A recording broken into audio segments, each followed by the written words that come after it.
Bonsoir à toutes et à tous. Comme vous venez de l'entendre, toujours tout juste 21h sur RTM, l'émission Les Maîtres du Temps. Jessie aux commandes, aux manettes du direct. Je vais relayer un petit peu Manu parce que c'est vrai que Manu a fait du très bon travail hier, avant-hier. Une émission télévisée, hein, on était en vigilance. Et mardi aussi d'ailleurs, hein, on a commencé mardi. On a même commencé mardi et donc voilà, comme vous venez de l'entendre, on salue Fabien qui est avec moi ce soir. Bonsoir à tous, bonsoir Jessie, bonsoir Morgane. Et Morgane. Et bonsoir aussi également, bonsoir aux auditeurs, auditrices de RTM et bonsoir aux internautes d'Extrême Météo également qui peuvent nous suivre là en direct également. Ouais. Bonsoir messieurs, bonsoir aux auditeurs, aux auditrices, bonsoir tout le monde. Voilà, alors c'est vrai que sur RTM, ça va être comme ça, on va jongler entre de temps en temps des émissions télévisées et puis de temps en temps des émissions classiques à radio. Exact. C'est le cas ce soir. Et du coup, le chat change. Hein. Quand on fait une émission vidéo, c'est le chat YouTube. Voilà. Sinon, c'est le chat classique ce soir. On peut vous y rendre sur le site. Vous n'avez pas besoin d'un compte YouTube. Hein. Vous connectez sur www.radio-rtm.fr et vous vous connectez avec votre propre pseudo. Ça sera largement suffisant. Voilà. Donc, au programme de ce soir, avec tout ce qui s'est passé, bien évidemment, cette semaine, on va revenir sur cet épisode méditerranéen qui est sur le point de finir. En tout cas, premier bilan. Et alors, je dis sur le point de finir parce qu'il y a encore des choses à dire en direct là ce soir. Le Var, notamment, qui est pour une petite heure encore en vigilance orange, porte-pluie, inondation et orage. Et puis, après, on ira en douceur pour vous annoncer la météo pour les prochains jours. Donc un peu plus en détail. Qui sera plus calme surtout. Hein. Voilà. Voilà, c'est ça. C'est vrai qu'on était hier encore focalisé à fond, ce qui est normal, parce qu'on a été une nuit terrible l'année dernière. Et encore, on peut le dire, ça aurait pu être encore pire. Oui.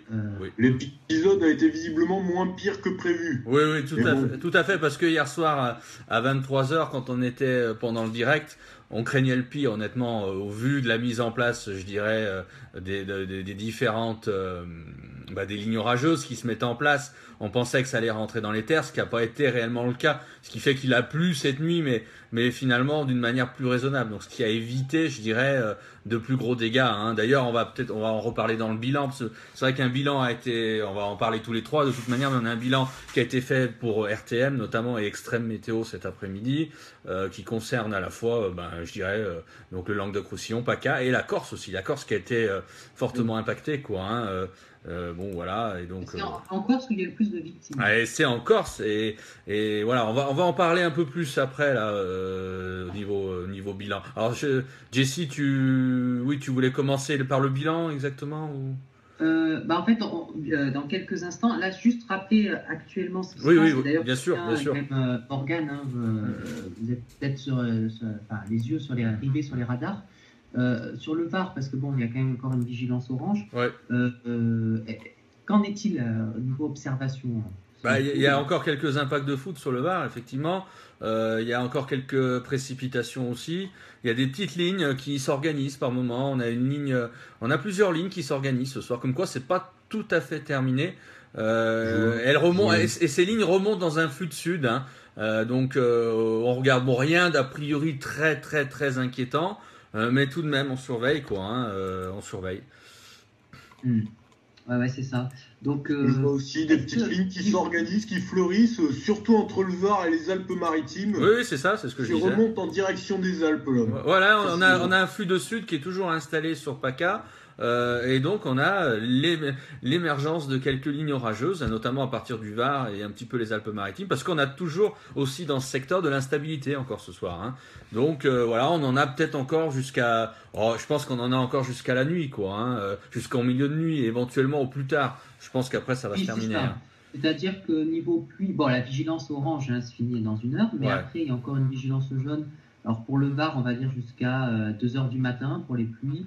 Il y a un risque d'orage jusqu'à 6h du matin. Exactement. Mais bon, après, c'est sans commune mesure avec ce qu'il y a eu, donc il n'y a pas de réelle inquiétude. On surveille un petit peu tout de même certains secteurs. Là, actuellement, je suis en train de regarder. Je fais l'observation aussi un petit peu en direct parce que on vous cache pas aussi qu'avant on n'a pas toujours eu le temps de préparer. On prépare pas toujours complètement l'émission, hein. Ça aussi on le rappelle, c'est-à-dire que c'est aussi de l'improvisation un petit peu en direct, pas de l'improvisation parce qu'on n'invente pas, on n'est pas des acteurs, mais derrière, il y a de l'observation directe et qu'on peut pas obligatoirement faire avant l'émission. Alors justement, Fabien, en parlant d'observation, est-ce que tu as eu des échos concernant les cumuls de précipitations dans le Var depuis cet après-midi, quoi? Depuis cet après-midi, non, j'ai rien de particulier. Non, pas encore. Parce que bon, je vous dis ce qu'on prévoit pour le Var d'ici ce soir, d'ici la fin de soirée, entre 30 et 50 mm, et ponctuellement de fortes intensités pluvieuses, 50 à 70 mm. Et par intensité horaire, comme on l'expliquait hier avec Mathieu, là on peut avoir entre 20 et 30 mm en une heure. C'est peut-être ce qu'on a eu déjà. Et il faut savoir que c'est ces quantités qui finalement s'ajoutent à celles qu'on a obtenues déjà lors de ce matin. Oui, tout à fait. Donc c'est des quantités qui s'ajoutent exactement. Après moi c'est vrai que j'ai plutôt, pour l'instant les cumuls, on va dire finales de l'épisode qui nous a concerné, qui a concerné le sud de la France. Du coup, on peut enchaîner direct avec le bilan parce qu'il n'est pas défini. Voilà, alors moi je vais vous relire un peu, en donnant éventuellement des détails, le bilan qui a été réalisé cet après-midi pour RTM. Vous pouvez le retrouver d'ailleurs sur l'hebdo RTM. Donc c'est le bilan que j'ai réalisé, qui a été donc relayé, et donc bilan réalisé conjointement donc pour RTM et pour Extrême Météo. Parce qu'on ne va pas faire des bilans différenciés alors qu'on parle de la même chose. Donc moi, c'est un bilan qui a été fait c'était vers 17h. Alors je vais vous lire un petit peu ce que j'ai écrit. Donc je disais, l'épisode pluvieux-orageux intense au bord de la Méditerranée est en passe de se terminer, malgré quelques scories ici ou là encore, mais ce ne sont maintenant plus que des pluies souvent modérées. Voilà, donc c'était... on n'est pas loin de ça, c'est-à-dire qu'actuellement on a encore des scories, pluvieux-orageuses, comme dans le Var, quoi. Mais bon, vous remarquerez que dans le Var actuellement, on a des lignes pluvieuses, mais plutôt faiblement orageuses, parce que l'activité électrique n'est pas non plus pas non plus importante, quoi. Voilà. J'ai regardé, il y a des cumulonimbus qui se développent, mais pas d'orage vraiment violent à proprement parler. Non. Plus de grosses averses sans caractère violent. Parce que de toute manière, l'essentiel de ce qu'on appelle nous des forçages d'altitude se sont déplacés vers l'Italie. Actuellement, c'est plutôt le secteur de Rome qui est touché en Italie. L'Italie a d'ailleurs été fortement touchée cet après-midi, quoi. Donc voilà. Alors je continue un petit peu le bilan.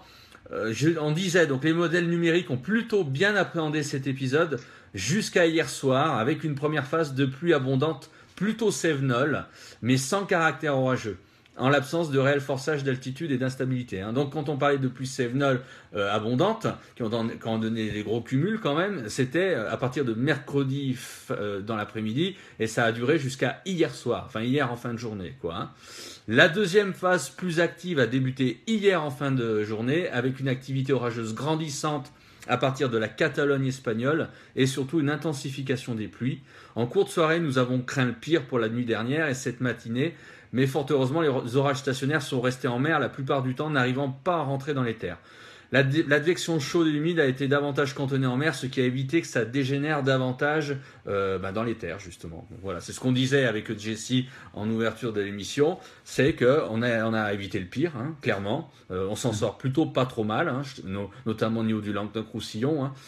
Et donc, voilà, grâce au fait que les précipitations, finalement, les plus grosses précipitations sous les orages les plus stationnaires se sont plutôt déroulées en mer, fort heureusement. Donc voilà. Donc je ne sais pas si vous avez des choses à ajouter par rapport à cela. Oui. On va rentrer encore un peu plus. Alors je vais. C'est qu'un premier bilan, mais. Voilà. Alors j'avais regardé les cumuls pour Montpellier par exemple. Je regarde là en direct sur Météo Ciel, 73 mm pour mercredi, 84 pour hier. Il y a quand même eu de grosses quantités de précipitations qui justifiaient l'alerte orange, voire même l'alerte rouge. Je vais les cumuls finales, je vais les donner justement. Alors je vais continuer le bilan justement. Le bilan donc s'arrête pas là. Donc je disais aussi à noter ce matin, donc c'était ce matin qu'un système convectif de mésoéchelle, donc MCS, a été très actif sur PACA en donnant une activité électrique très importante plus de 15 000 éclairs relevés ce matin, dont 10 000 notamment pour le Var et les Alpes-de-Haute-Provence, et de fortes pluies notamment du Var, également des fortes pluies notamment du Var aux Alpes de Haute-Provence. Et à noter que les vents ont été forts aussi par endroits avec des rafales de près de 90 km/h. Donc ça c'était ce matin. Donc ce matin on avait quand même eu un décalage aussi qui s'était fait à l'est. Donc comme je disais sur PACA quoi. Hein. Donc ça c'est la partie PACA où d'ailleurs ça se poursuit plus ou moins un peu ce soir, notamment du côté du Var et des Alpes-Maritimes, mais avec des intensités quand même qui sont moindres et une activité électrique qui est quand même bien moins importante que ce matin. Hein. Et je continue, donc il y a eu l'épisode pour la Corse. La Corse en fin de matinée a été fortement impactée par un système orageux linéaire avec un alignement presque parfait des différentes cellules orageuses. Hein. Donc c'était vraiment une ligne orageuse assez rectiligne, mais avec une activité électrique qui était vraiment, quand on regardait sur les radars, très impressionnante, quoi. Hein. Et donc ce système était précédé d'un front de rafale très impressionnant aussi qui a donné des valeurs de plus de 150 km/h en rafale. Les pluies ont été notamment. Voilà. Après je vais donner des valeurs. Hein. Les pluies ont été très abondantes, s'accompagnant de grêles et d'une activité électrique justement incessante. À noter que malheureusement 16 personnes ont été blessées par l'effondrement d'un chapiteau à Ajaccio et 2 d'entre elles sont en urgence absolue. Voilà, et d'ailleurs, juste une petite précision sur cet incident. Ouais. Là, on a frôlé la catastrophe quand même. Ah bah plus que oui, ça c'est sûr. Le bilan aurait pu être beaucoup plus grave. Oui, complètement. Donc là-dessus, on est clair.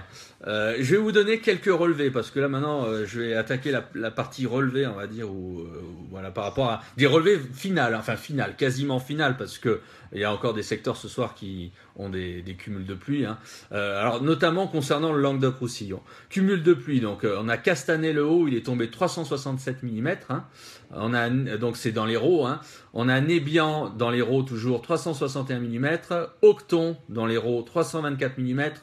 Les Plans dans l'Hérault toujours 314 mm, Bédarieux dans l'Hérault 298 mm, Pléchabon dans l'Hérault 265 mm, Saint-Jean-de-Minervois toujours dans l'Hérault 237 mm, le Montégoal dans le Gard 202 mm, le Cap-Béar Pyrénées-Orientales 193 mm, Montpellier-Fréjorgues 169 mm dans l'Hérault et Narbonne dans l'Aude 153 mm.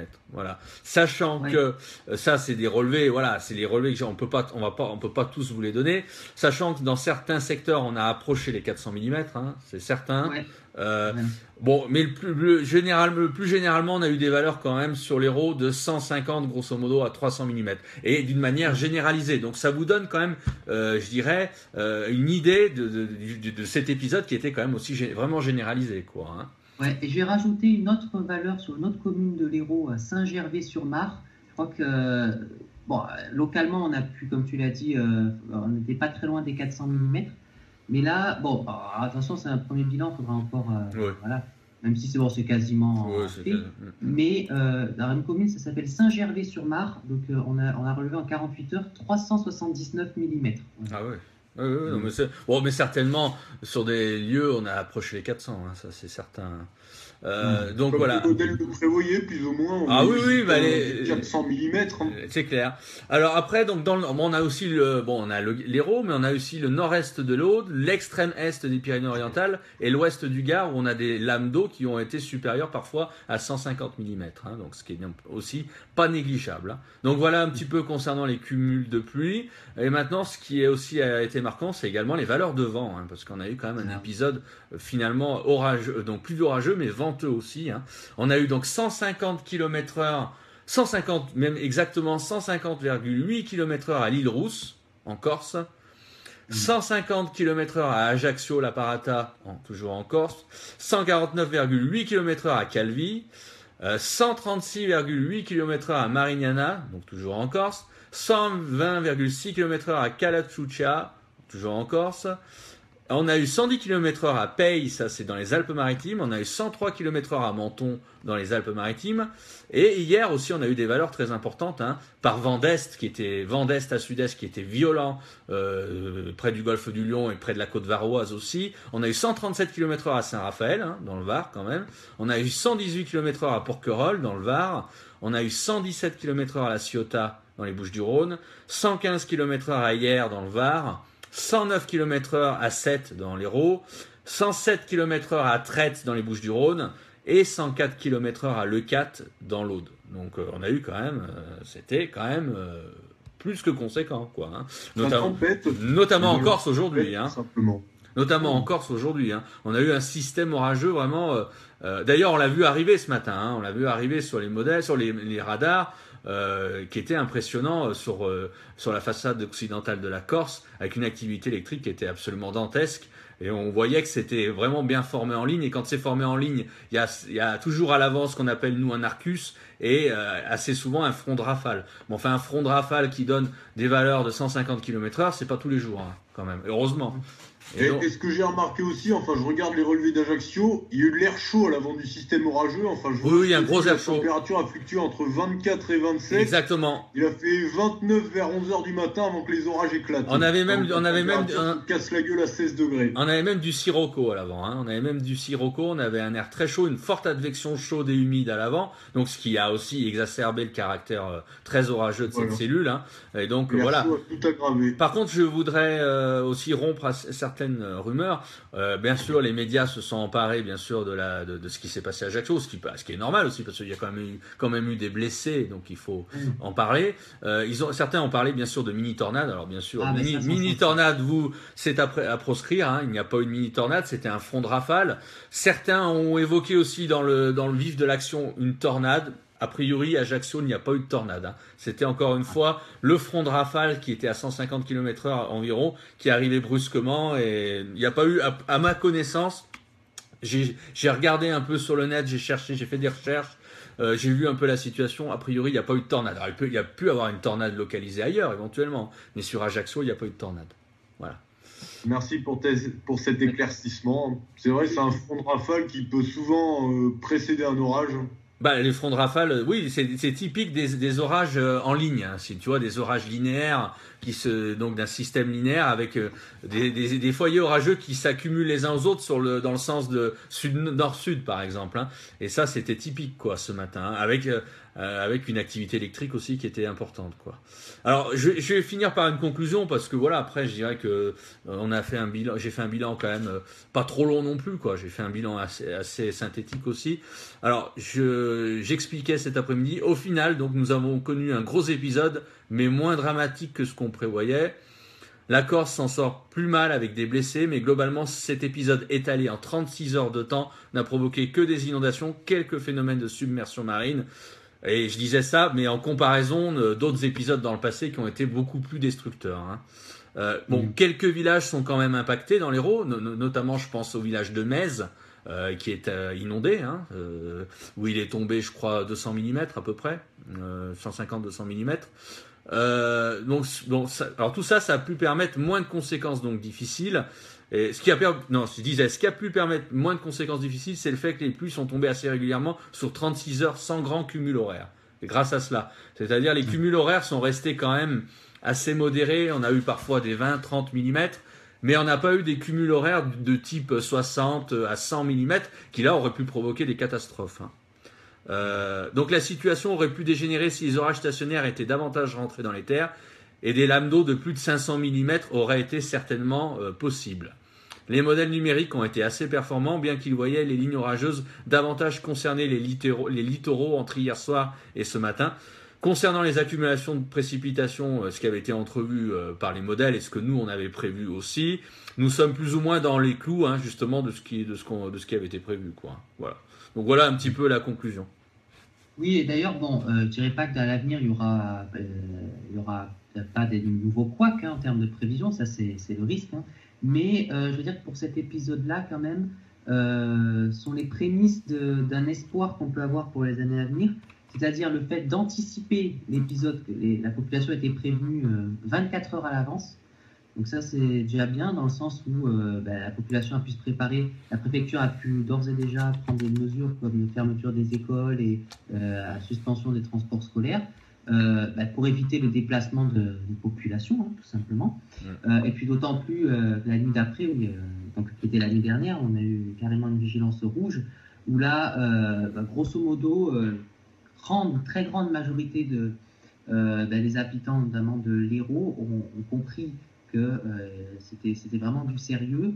Et même si, comme on l'a dit, c'était un petit peu moins grave, et fort heureusement d'ailleurs, de ce qu'envisageaient certains modèles, les modèles étaient quand même globalement bons dans leur ensemble, comme tu disais Fabien, à Rome notamment, même les autres modèles. Mais Arpège aussi était bon. Hein. Arpège aussi, voilà. Donc franchement, bon, je ne veux pas dire qu'on va se réjouir ce soir, mais en tant que prévisionniste, même amateur, mais, des situations comme ça, on aimerait en avoir pour tous les prochains épisodes, pas avoir des événements surprises, des orages surprises ou stationnaires qui ne sont pas prévus, et là qui provoquent, quand la population n'est pas préparée, un risque de victime. Pour autant, ça s'est joué à pas grand chose, parce que hier soir, on va prendre le cas d'hier soir. Hier soir, on était en direct avec Manu, Jessie, Mathieu de Météo 60. On a eu une ligne orageuse qui s'est formée au large, pas très au large, assez proche quand même des terres, au large de la Catalogne espagnole, côté entre l'Escala, Rosas, qui a commencé à remonter en mer un petit peu et qui a commencé à aborder un peu le secteur des Pyrénées-Orientales en touchant notamment les secteurs comme Collioure, Banyuls, Saint-Cyprien. Et on a eu très peur à ce moment-là parce qu'on avait quand même des intensités pluviométriques qui étaient très importantes, on avait une activité électrique très importante. Et on s'est dit, oulala, ça va rentrer dans les terres. Et ça correspondait, je dirais, à ce qui était modélisé, plus ou moins par Arome notamment, avec, je dirais, une dégénérescence une fois dans les terres. Et c'est-à-dire qu'on pensait que le secteur narbonnais, notamment, le nord-est de l'Aude, vraiment, et également donc l'ouest de l'Aude, allait être fortement touché. Et ce qui n'a pas été le cas, ça s'est joué à pas grand-chose. Cette ligne, finalement, est plutôt restée en mer, tout en se déstructurant un petit peu. Et donc, on a évité le pire. Vous voyez, donc, et ça, je dirais, c'est un peu un micro-phénomène. C'est-à-dire que c'est pas, voilà, les modèles ont été performants. On peut pas dire que les modèles ont été à côté de la plaque parce que un modèle n'est pas suffisamment précis pour donner, je dirais, pour bien cerner le comportement d'une ligne orageuse sur plusieurs heures, quoi. C'est pas possible, quoi. Donc, on aurait eu des modèles comme ça il y a 15 ans. Franchement, là, ça aurait été beaucoup mieux. Mais voilà, donc ça s'est déstructuré, donc du coup ça s'est joué à pas grand chose. Ça aurait très bien pu ne pas se déstructurer, ça aurait très bien pu rentrer dans les terres comme c'était un peu prévu, ça aurait très bien pu impacter après le nord-est de l'Aude en remontant l'ouest de l'Hérault et d'une manière beaucoup plus importante. Et là, on parlerait peut-être pas de la même manière ce soir, on vous dirait peut-être qu'on aurait eu des cumuls de plus de 500 mm avec des crues monstres, éventuellement des débordements beaucoup plus importants et malheureusement peut-être même des plus gros dégâts, pourquoi pas malheureusement des victimes, parce que malheureusement dans ces cas-là, des fois il est difficile d'échapper à des catastrophes humaines, quoi. Et c'est pour vous dire vraiment que ça s'est joué à pas grand-chose. Ouais. Mais tant mieux que ça soit passé comme ça. Voilà. Donc c'est bien. Alors c'est bien parce que pire que prévu. Ouais. C'est vrai que je voulais qu'on revienne sur le bilan aussi, de ce qui s'est passé hier soir quand on était en direct. Et là, tu as très bien résumé. Il faut il faut nuancer, c'est-à-dire tout est à nuancer, c'est-à-dire que voilà, il faut. Après, quand on fait un bilan, moi, il me semble. Alors, on vous donne bien sûr les cumuls, on vous donne les relevés, on vous donne plein de choses. Quand on fait un bilan, il faut essayer aussi de se placer par rapport. Nous, c'est ce qu'on essaye avec le Jessie et puis sur RTM, essayer de se placer par rapport à ce qui avait été appréhendé, les modèles. C'est-à-dire, il faut savoir aussi derrière faire la critique un petit peu. La critique et également son autocritique aussi. Voilà.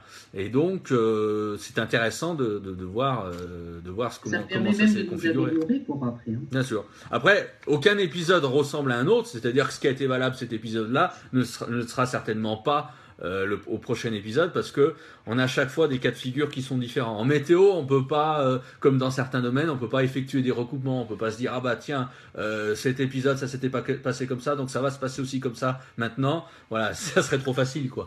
Ça serait trop facile. Et ça serait ennuyeux parce qu'on se dirait on sait à peu près comment ça va se passer, comment on peut appréhender la chose.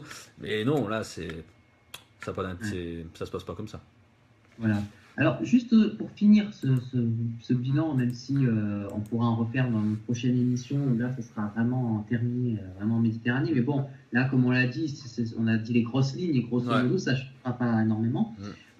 Juste une petite précision, un autre phénomène qui était dangereux aussi hier, c'est concernant le risque de submersion des zones côtières. Exactement.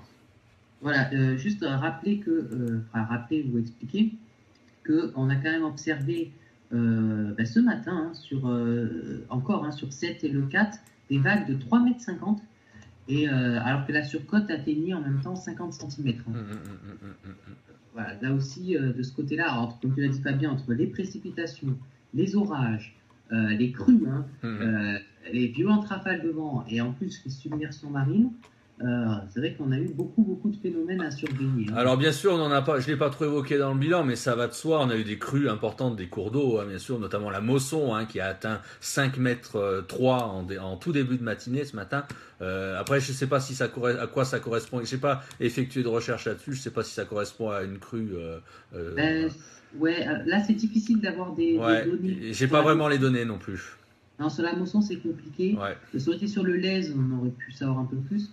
Mais quoi qu'il en soit, c'était suffisamment important pour provoquer des inondations alentour. C'est exact, c'est assez exceptionnel quand même. Donc voilà. Donc la Mosson déjà, donc 5,03 m, c'était à 6h15 du matin, j'avais regardé, et on voyait que déjà 1 heure plus tard, même à 8h, on voyait qu'il y avait déjà une décrue qui s'était amorcée, quoi.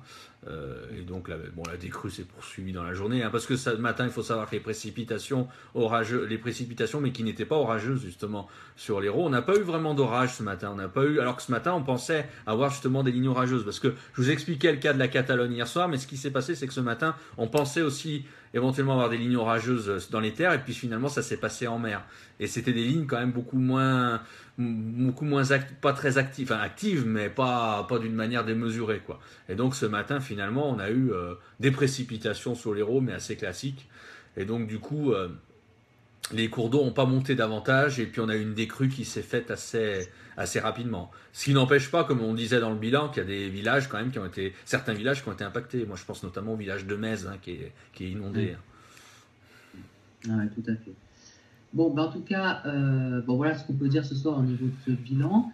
J'en profite pour saluer Mimi de Lozère, qui nous a rejoint sur le chat RTL. Si vous voulez nous poser des questions ou dialoguer aussi avec nous, fait partie aussi de notre équipe, n'hésitez pas sur le chat www.radio-rtn.fr. Morgane, je ne sais pas si tu as quelque chose à rajouter par rapport au bilan qu'on a fait. Par rapport au bilan, j'aurais envie de dire que pour la Corse, elle n'était pas en vigilance orange, il me semble.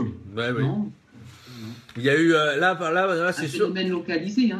Localisé, oui. J'aurais envie de dire que tous les regards avaient été portés sur ce qui se passait sur l'Hérault. Ouais, c'est vrai. Le département a été passé en vigilance rouge. Et c'est vraiment qu'au dernier moment qu'on a fini par regarder ce qui se passait un petit peu plus loin, donc la ligne d'orage qui traversait la Corse.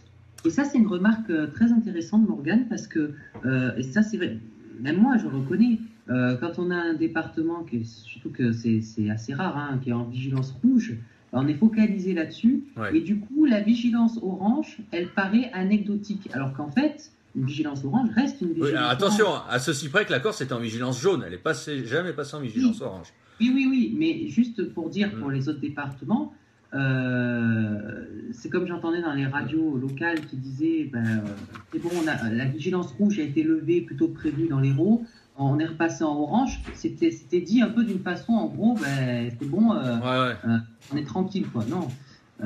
C'est pareil aussi quand une vigilance orange est levée, qu'on passe en jaune, il ne faut pas relâcher, même si là c'est beaucoup moins grave. Mais il ne faut pas relâcher. Moi, concernant l'épisode en Corse, j'ai plusieurs remarques à faire. Déjà, première remarque, moi je pense que... alors hier soir, déjà, nous dans l'émission, moi j'avais fait part, notamment à la fin de l'émission, avec Mathieu aussi qui m'avait suivi, d'un vrai risque, je dirais, de fortes intempéries sur la Corse.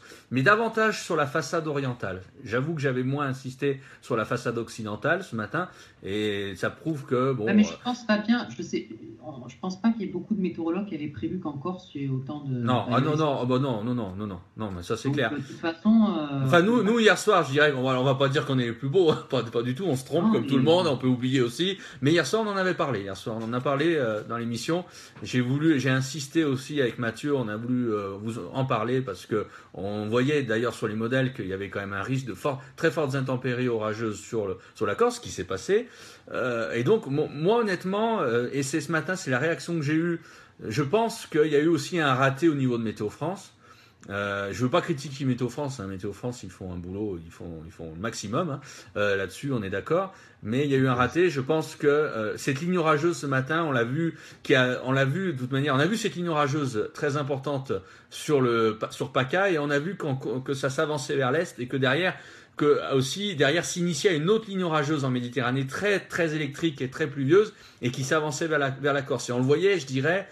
Moi, j'ai bien suivi ce matin la situation. On le voyait facilement 1 heure, 1 heure et demie, même quasiment 2 heures à l'avance.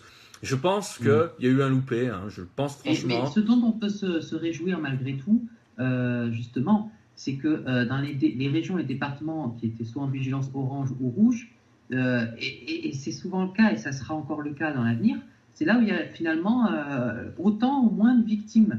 Et c'est souvent dans les départements qui ont été moins alertés qu'il y a le plus de victimes. Voilà. Et là, c'est ce qui s'est passé aujourd'hui.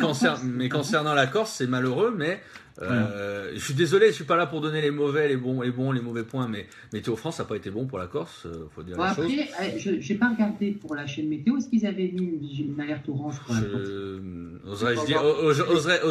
Oserais-je dire, je regarde très rarement les prévisions de la chaîne météo, donc. Oui, non, mais moi, j'avoue, donc je sais pas. Voilà, mais c'est pour dire, je sais pas.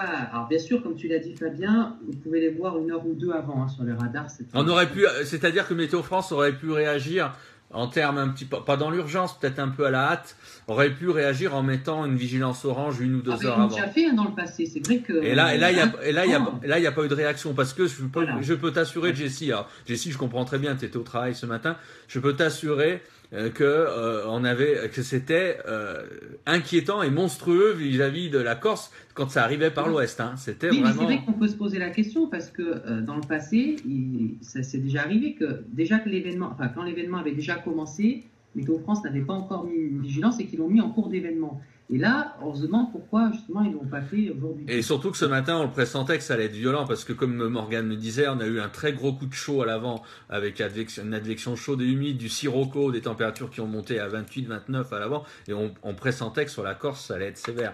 Voilà. Et d'ores et déjà, hier soir, nous on l'avait fait remarquer dans l'émission en regardant sur les modèles que c'était quand même déjà préoccupant.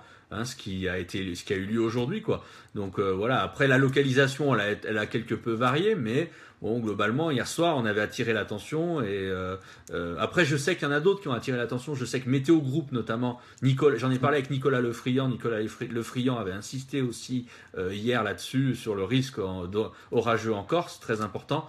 Par contre, pas tout le monde l'a fait et certains n'ont pas suivi, je dirais. Notamment Météo France a moins suivi. Donc voilà. C'était peut-être. D'ailleurs, tu viens de parler de Nicolas Lefriand. Juste pour rappeler aux auditeurs que ça fait tout juste 1 an. Il y a 1 an tout juste, on avait reçu Nicolas Lefriand en direct sur RTM. Voilà. Exact. S'il nous écoute, on le salue. Voilà, on va le réinviter. Il est partant pour revenir, donc il va revenir. Il n'y a pas de souci là-dessus.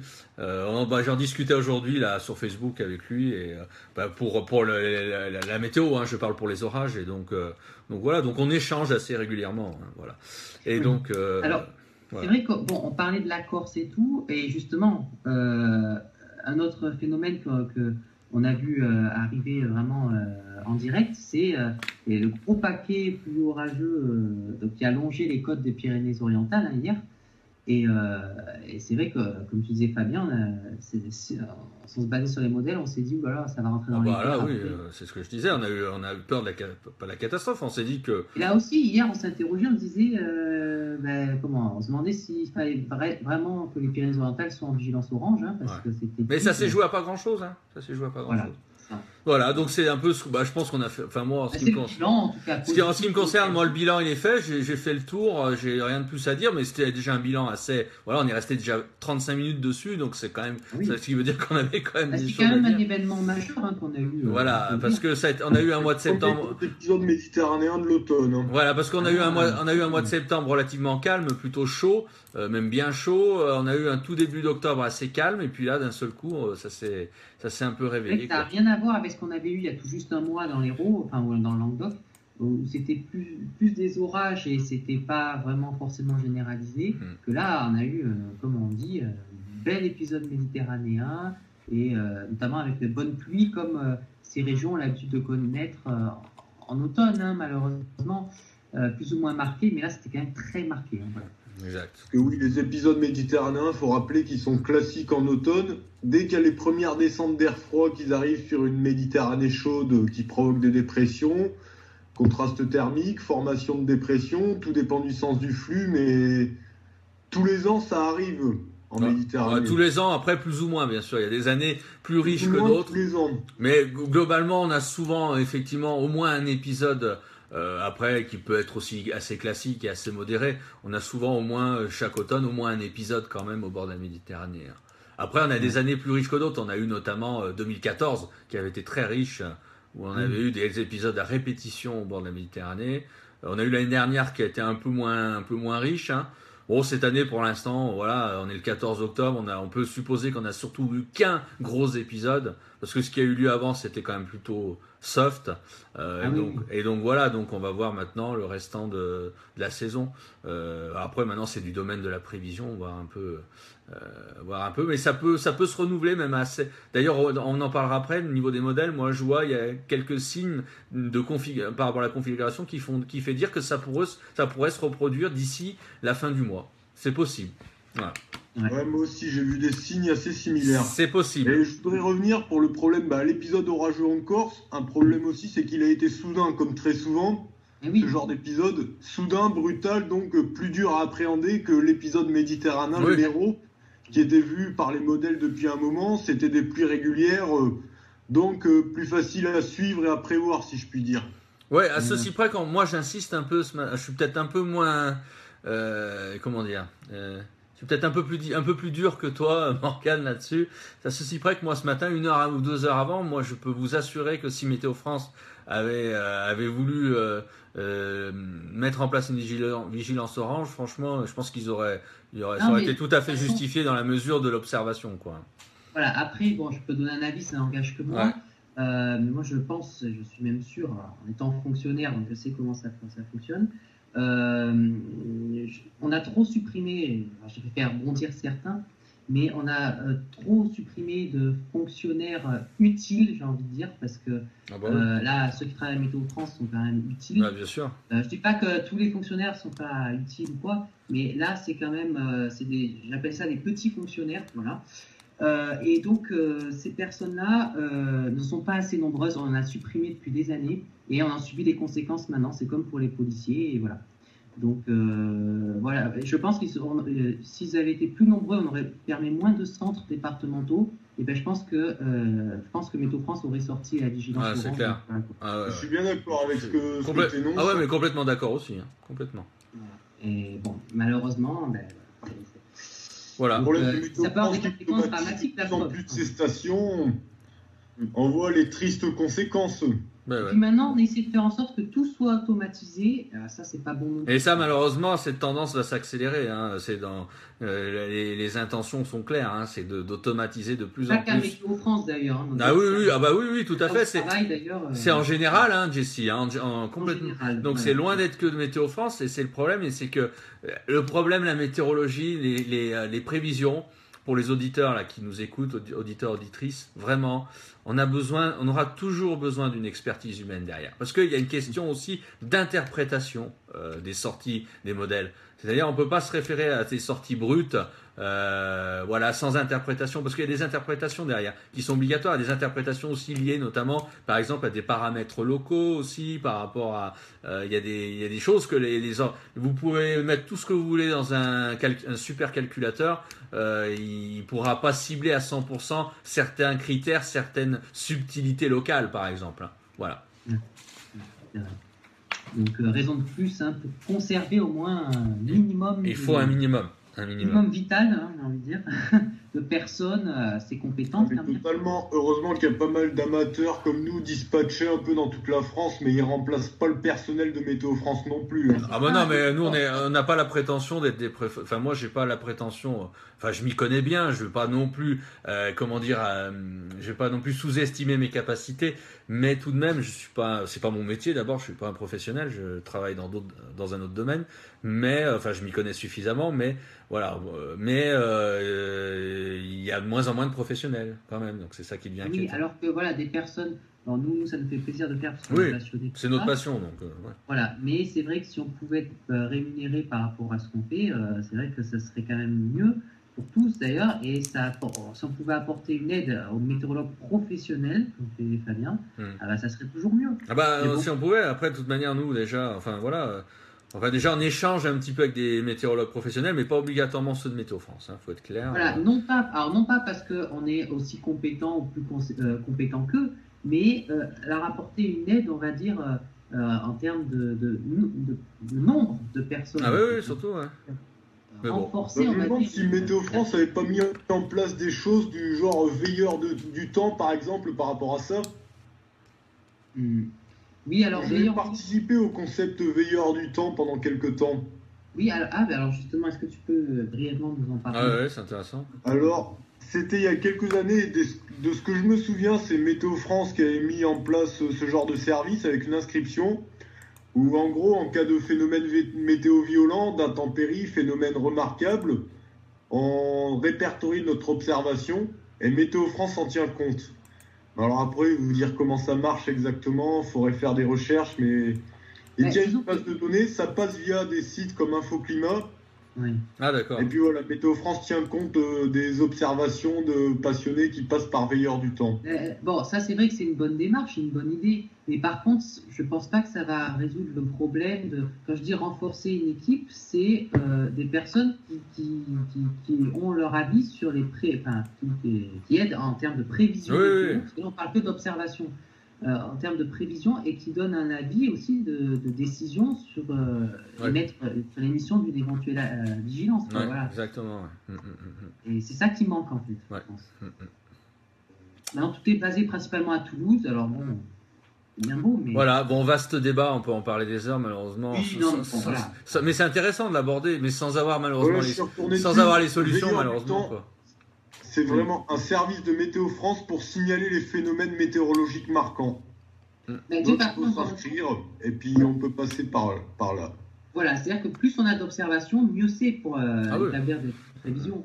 Mais donc là, c'est une chose. Mais après, effectivement, bon, il y a d'autres problématiques à soulever. Mais bon, comme tu l'as dit, Fabien, on ne va pas en parler ce soir. On pourrait faire une émission spéciale que là-dessus, hein, ça c'est clair. Oui, ça, voilà, c'est à l'occasion. À l'occasion, on peut le faire, hein, c'est très, très possible. Oui, ça, c'est vrai qu'on a plein d'idées, de nouvelles idées, ne serait-ce pour les 15 prochains jours. D'ailleurs, juste avant peut-être de faire peut-être une pause ou d'aborder la deuxième partie, à tel point, donc, moi je le dis parce qu'on parle d'idées, on parle d'autres choses. Sachez-le, je ne sais pas si on l'a annoncé ou pas à l'antenne, peut-être que vous l'avez fait. Peut-être que vous l'avez fait et que moi j'étais pas là, c'est très possible aussi. Sachez-le que dès dimanche, nous avons le retour sur RTM des invités météo. Oui, c'est donc on avait mis ça en place, vous vous souvenez l'année dernière. On avait eu notre premier invité météo, donc on l'a évoqué il y a 5 minutes, qui était Nicolas Lefriand de Météo Group. Juste un an. Il y a juste un an. Et donc on a eu des invités jusqu'au mois d'avril, hein, de mémoire. On a eu Fred Decker, on a eu Météo Express, Alexandre Slowick, on a eu Météo Contact, on a eu Belgorage, on a eu pas mal de monde, hein, on a eu Gwenaël Milcarec, West Orage. J'en oublie, on a eu Mathieu Barbery, bien sûr, Météo 60, enfin voilà. David Ibanez aussi, hein, côté météo. Et donc, dès dimanche, nous reprenons, je dirais, une nouvelle séquence d'invités météo que vous aurez assez régulièrement. Peut-être pas toutes les semaines, mais quasiment, quoi. Au moins une fois tous les 15 jours au minimum. Un peu comme pour les artistes, hein, le lundi avec Manu et Dany. Où nous invitons donc des invités météo. Alors, les invités météo, ça peut être des passionnés amateurs, hein, certains sont conviés, certains vont venir, qui ont déjà donné leur réponse et qui viendront avec grand plaisir, et donc qui ont soit éventuellement un site internet, peut-être une page Facebook, parce qu'il y a des pages Facebook qui marchent très très bien sans avoir de site internet. Donc voilà, qui ont des passionnés qui ont des choses à dire, soit éventuellement des professionnels aussi, comme on a déjà invité, hein, qui reviendront. Hein. On a des professionnels comme Fred Decker, Nicolas Lefriand et d'autres que j'oublie, qui ont déjà donné leur accord pour revenir, donc il n'y a aucun problème. Et donc ça commence dès dimanche. Donc dimanche soir, soyez au rendez-vous à 21h. Nous aurons donc 2 invités météo, mais qui font partie du même, qui s'occupent du même site internet. Hein. Donc on reçoit de nouveau, et ça nous fait un nouveau plaisir, deux membres de Météo Contact, le site Météo Contact, dimanche soir. Donc soyez au rendez-vous, là, ça sera intéressant. Alors ce qu'on va faire, c'est qu'on va Météo Contact, on représentera à nouveau pour les internautes, les auditeurs, que vous sachiez, connaissez un petit peu ce site qui est en pleine évolution et qui est très intéressant. Et puis bien sûr, on parlera aussi de l'actu météo tous ensemble. On échangera sur la passion, sur les voilà. Donc ça sera très sympathique et très convivial. Ouais. Et en parlant de passionnés météo amateurs, il y aura aussi un dispositif supplémentaire. Donc là, ça sera une émission présentée. C'est une émission qui a déjà eu lieu il y a 1 an ou 2 sur RTM, à l'époque présentée par Jérôme et Alain à Beausite. L'émission va reprendre elle aussi. Et là, ce sera présenté par Jérôme aussi, mais Romain, voilà, qui est arrivé dans l'équipe, comme vous pouvez le savoir, depuis un mois maintenant, un beau mois. Donc voilà, et là, ça va permettre encore d'avoir plus d'invités. Voilà, exactement. Parce que nous, le but, c'est vraiment, comme on le disait souvent, c'est pas de rester cloisonné entre l'équipe RTM, d'être entre nous, parce que voilà, nous, ce qui nous intéresse aussi, c'est à vocation, c'est d'intérêt public, c'est-à-dire c'est de faire aussi connaître nos confrères, des passionnés, voilà, puis c'est d'échanger, discuter, c'est ce qui nous intéresse aussi. C'est pas de rester qu'entre nous, pas du tout. Et d'ailleurs, je tiens vraiment, s'il nous écoute, remercier infiniment Mathieu pour nous avoir aidé hier, avant-hier, lors de nos émissions spéciales Tempéry télévision, qui nous a été d'une aide vraiment très précieuse au Météo 60. Et vraiment, on remercie pour ça. Et voilà, qui n'hésite pas à revenir. Oh oui, de toute manière, Mathieu, normalement, doit revenir. Alors, Mathieu, il était prévu, avant même qu'il intervienne hier soir et avant-hier soir, il était prévu qu'il soit là en invité météo. Donc, pas ce dimanche, le dimanche d'après. Donc, voilà, normalement, c'est toujours. Comme ça, vous avez le programme. C'est toujours d'actualité. Normalement, c'est toujours d'actualité. Donc, déjà, d'ores et déjà, on a 4 invités qui sont déjà programmés. Donc, on a 2 invités, mais qui font partie du même site, donc Météo Contact dimanche soir. Dimanche d'après, on a Mathieu, donc de Météo 60, qui revient. Et le mardi, alors là, par contre, on va avoir 2 soirées de suite, mais bon, ça arrivera pas tout le temps. On aura des invités. Et le mardi d'après, je sais plus quelle est la date, parce que j'ai pas le calendrier. On aura le retour, là aussi, qui a donné son accord. Et ça nous fera grand plaisir aussi de l'avoir. C'est Alexandre Flowig de Météo Express. Voilà, le mardi 25 octobre. Voilà, le mardi 25 octobre. Alexandre sera avec nous.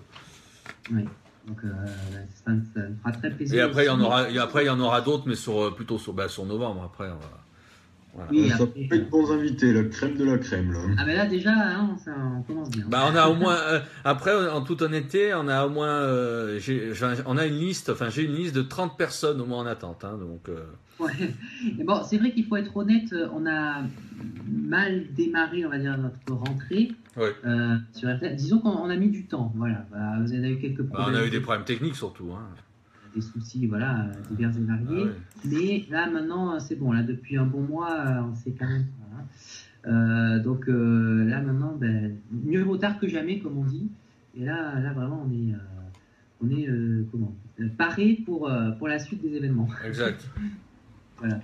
Alors, justement, voilà, 21h passées de 48 minutes, on va faire une petite pause musicale publicitaire aussi, avec quelques musiques américaines, comme tous les vendredis soirs. Et on se retrouve dans quelques instants pour la seconde partie d'émission, où là, on rentrera vraiment dans les prévisions météo à court, moyen et long terme. Voilà. Donc, de même pour les auditeurs d'Extrême Météo, donc on va faire une pause. Donc, je vais couper le direct là pendant 5-10 minutes.